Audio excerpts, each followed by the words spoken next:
All right, so in this video, I'm going to discuss three golden visas that have been terminated in the EU. So these were some of the most popular golden visas, crazy amount of demand for all the three options. Unfortunately, it's all come to an end. I'm going to deep dive into the details, the impact, and a whole lot more.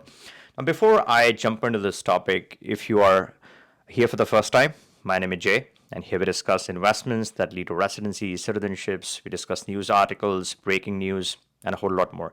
So make sure you go ahead and turn on that bell notification and subscribe to my channel so you're always notified the moment there's any change in any of the programs. We also track new program additions, so make sure you get instantly notified. All right, so the first big major casualty, one of the most popular options, was the Portugal Golden Visa, a heavily marketed option. 5 years pathway to citizenship is what it was marketing, without residency. So it's kind of an, or rather, minimal residency, 7 days, or slightly more per year. Kind of residency could then eventually lead to citizenship. That was the marketing pitch point. 5 years was the quoted timeframes. Again, in practice, not 5 years, more like 10 years in reasonable circumstances. However, that option now has been completely scrapped.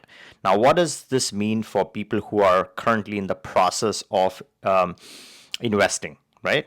So if you missed out my previous video to this effect, make sure you return and hop onto this one. This talks about if existing investors are completely screwed who are invested in this or who are working with this option. So Portugal Golden Visa, sad news, unfortunately, completely scrapped. More information, more details are yet to come, but preliminary analysis suggests that it's completely gone based on what was announced. The exact terms used were filed applications are okay. Anything new would be not accepted. So let's see, if we get more information from that front. The final draft will be out pretty soon. All right, so that was the very first option. The second big casualty is Ireland. So this was the second most popular option. A lot of demand, very heavy demand from Chinese applicants.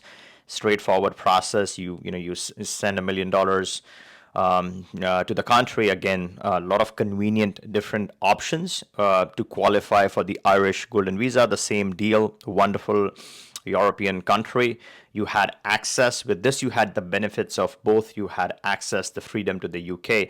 You also had the EU, flexibility, the Schengen access, and all of that. So a fabulous option for a lot of investors. Heavy demand, and it has been again pressured by the EU. The final verdict is the Irish investor program has been terminated as well. So you can no longer qualify for the eventual Irish passport through this investment vehicle. So that is the second casualty.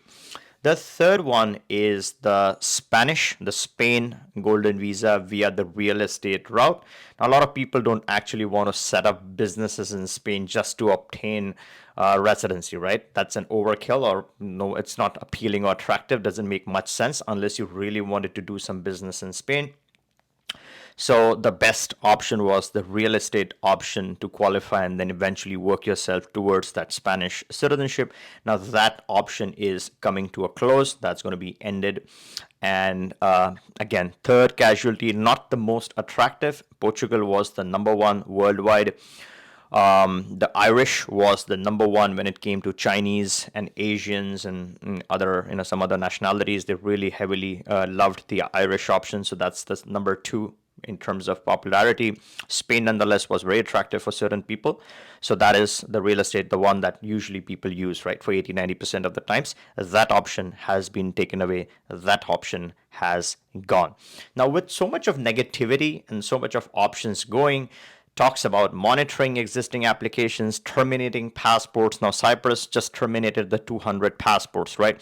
Now, let's say even if you did the Portuguese Golden Visa, the marketing gimmick aside, when it comes to physical presence, that needs to be checked, right? It's tough. It's not that straightforward with the Portuguese option.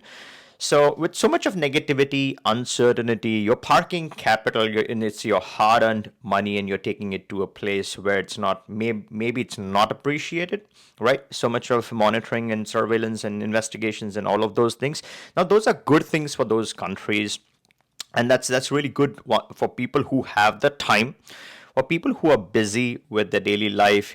They don't appreciate being immediately subjected to all of this craziness, and it's a personal preference, right? Some people appreciate it, some people don't. So with so much of exceeding, just the whole vibe, right, seems to be a little negative. They don't want it, they don't appreciate it, they want to stop it. So the question is, should really be stopped, right? Should you stop this, and should you look at something else? A couple of key areas of my focus, that I personally feel is where the future is headed, is two places. One is the Mercosur. The countries are very flexible. They are not, when you compare them to this area, the EU, they are much more accepting, welcoming, and faster and flexible. That's the main thing. The entry is much faster. You're more appreciated. It's more flexible.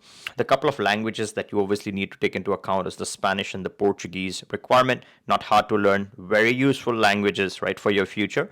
So Mercosur is a definite hot area for me that I'm looking at very closely.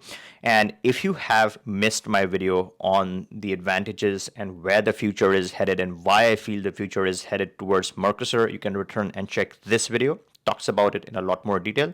So that's the first area of priority. The second big one, right, and this is kind of the main one for safety purposes. The safety situation has drastically improved in some of these countries. Some absolute hidden gems in the making is the African region.